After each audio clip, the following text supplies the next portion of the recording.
Hey guys, welcome to my mama's delicious recipes. Today we are going to learn how to make pav bhaji. For this you require onions, spring onions, carrots, tomatoes, capsicums, ginger and chilies. So let's begin.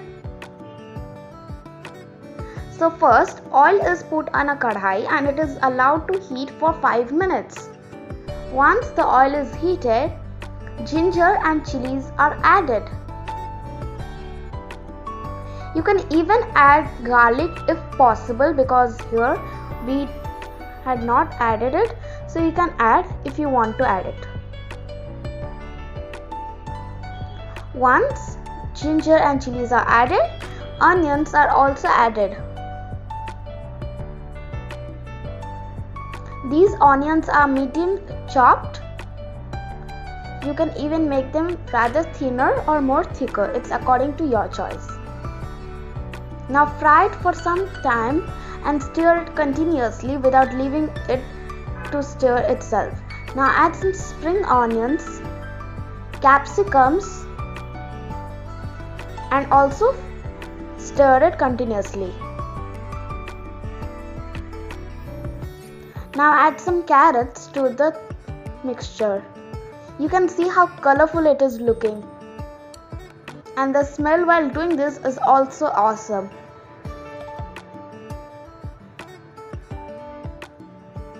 Now salt, that is 2 tablespoons, is added. You can even add salt according to your choice.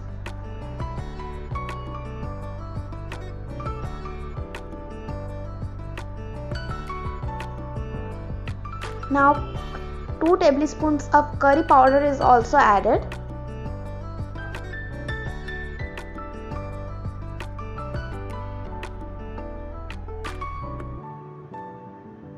Now 2 to 3 tablespoons of garam masala is also added to the mixture.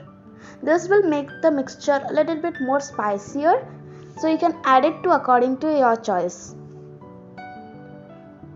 Once you are done with the garam masala,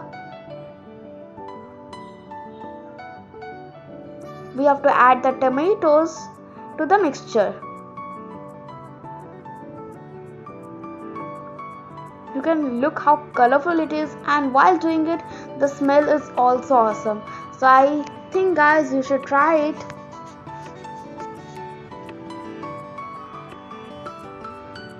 This is the close-up view of the mixture. Like everything is just added and the smell is quite awesome.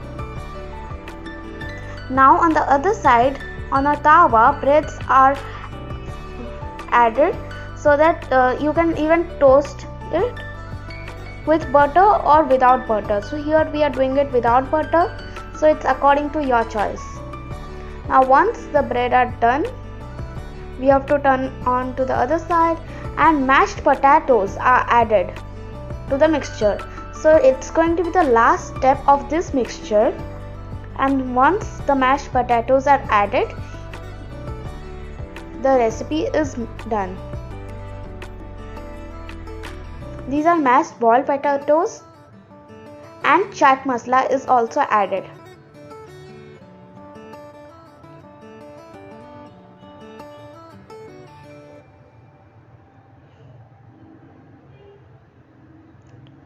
At last but not the least, the coriander leaves are also added. Now take the bread, put some mixture on the top of it. You can even use pav bread, which is a little bit more convenient, but as we know, here in the COVID situation, most of the things are not available. Your pav bhaji or bhaji bread is ready. So guys, don't forget to subscribe to my channel.